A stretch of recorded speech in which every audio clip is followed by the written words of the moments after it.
Thank you. I'm sort of glad I'm going last because what I'm about to talk about picks up on aspects of everything that you've talked about, the reality of the refugee situation, some of the theories, and also the practice.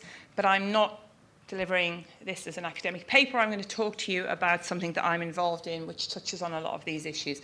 So I'm a filmmaker. I'm also an academic, and I worked at the BBC for 20 years, and I commission other people's films. And one of my areas one of the many areas that I commissioned was religion.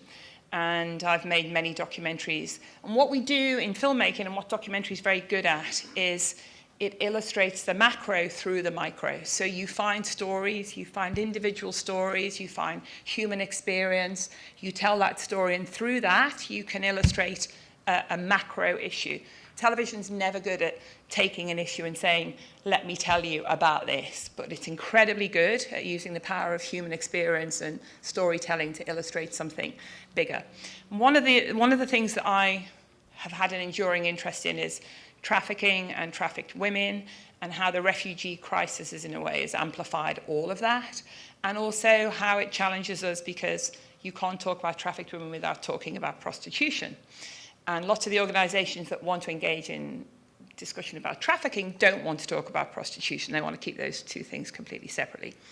So one of the things I'm doing at the moment is I'm executive producing a series for British television about the interface between the church and the police and civil society in dealing with the issue of trafficked women. And it's a really interesting story, and how I came upon it was, again, you have lots of contacts, is someone that works within the Metropolitan Police who was Catholic and who was very exercised by the fact that he was often going and raiding brothels and other institutions. And what was effectively doing was criminalizing the women and telling the men off. Anyway, he became engaged with the Catholic Church and the Bishops' Conference of England and Wales in particular, and started an initiative which is quite unusual in that when the Metropolitan Police now go on raids of places of prostitution or illegal sex trade, they take a religious sister or a number of religious sisters with them, and the sisters deal with the women and take them to a series of safe houses and so on, while the police deal with the men. But it's led to a massive sort of initiative which crosses political, social, and civil boundaries, which I'll just talk to you a little bit about.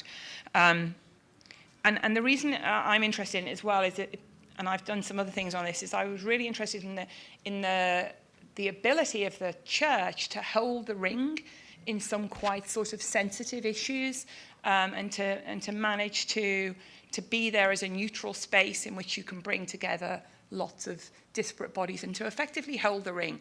And the Catholic Church, the Bishops' Conference of England and Wales, particularly the Cardinal of Westminster, who's now Bishop Vincent Nicol, had done a very similar thing with the city after the financial crisis, when there was a lot of trauma about the economic collapse and whether bankers were evil and so on, and managed to sort of hold the ring in a really interesting conference around that. So the way I came at it was looking at trafficking, which is modern-day slavery, and the role of the church in holding the ring to discuss this. And actually, what really gave this whole process a drive was the Pope's adoption of human trafficking as a really important issue, and one that he compelled everybody to get engaged with. And he demanded an unequivocal, determined and collaborative approach to the trafficking crisis. So in brief, human trafficking is the second most profitable worldwide criminal enterprise after the illegal arms trade. Estimates run from 36 million human beings trafficked across the globe, and a profitability of about $150 billion US. In the UK alone, we know that there are last year 13,000 people in some form of captivity or subjugation, which is, for a small country, and those are the only ones that we know about. It's highly lucrative, it's incredibly sophisticated, and the criminals exploit people in every way they possibly can. We know that 1 in 3 people trafficked last year was a child, which is quite astonishing. And we also know from the UN that enforced prostitution is now one of the fastest growing and most lucrative crimes. And the whole of the refugee crisis just amplifies all of this. The people that are trafficked, the vulnerability of the people that have trafficked, the ways of getting to them and exploiting them, where they end up, the type of people coming in to the UK in particular, is sort of amplified by this crisis. Trafficking mostly happens within national and regional borders. Transcontinental trafficking tends to be between wealthy nations. Lots of the victims within Europe and Central Asia are mostly trafficked for sex or sexual exploitation. 40% of countries have recorded few or no convictions. And currently Romania is the most common country of origin, and every single possible device you can imagine to exploit these people, whether it's sham marriages, social media, promises of better, all the usual stuff that we know. And what's interesting is that the church's pushing of this issue sponsored a sort of a government political response in the UK, which was quite progressive. So we had all-party support for a Modern Slavery Act, which was passed this year, which is one of the first of its kind, which is hugely significant because it gives extra powers to the police. We can now campaign for life sentences for traffickers. You can seize their assets.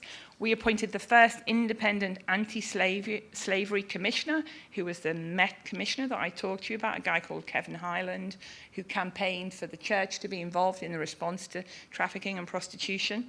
And also, crucially, extra protection for victims. One of the really impossibly awful things about this was that the victims of trafficking ended up basically criminalizing themselves if they reported or indicted the people that trafficked them. Okay, so that's being changed now. And also it's about joining up and making mandatory a central reporting of all issues of trafficking. We also created a thing called a national referral mechanism, where anybody that is identified as a victim of slavery, trafficking, or so on, is allowed 45 days in a safe house while their status is considered. And there's a special process in place for Syrian refugees as well, where they're allowed 5 years of right to remain while their case is looked at. But what was interesting is that, as soon as the Pope made that statement that human trafficking has become an open wound on the body of contemporary society and a scourge upon the body of Christ, and called a conference at the Vatican last year in 2014 with a declaration of commitment to dealing with this issue, that really sort of motivated lots of people to get involved. And that one conference saw 24 heads of national and international police and law enforcement agencies come together and agree to work as civic, legal, faith-based organisations together. It was followed up this year with another conference in London, at which the Home Office Minister was the least important person there. And it started there's a programme called Santa Marta, which is an international process which really synthesises policy, practice, research. There's a whole system of safe houses called the Bakita House Initiative, named after Josephine Bakita, where the victims of trafficking can go and be given pastoral care, education through one of our local universities. So it's a really interesting thing, but it has really also divided the church around its attitude to prostitution. So we have within religious sisters some who are committed to social care and pastoral care of these women, but who don't want to touch the sort of political hot potato that is prostitution. And yet others would say that demand for prostitution fuels the sex trafficking industry, because all sex trafficking is ultimately about prostitution.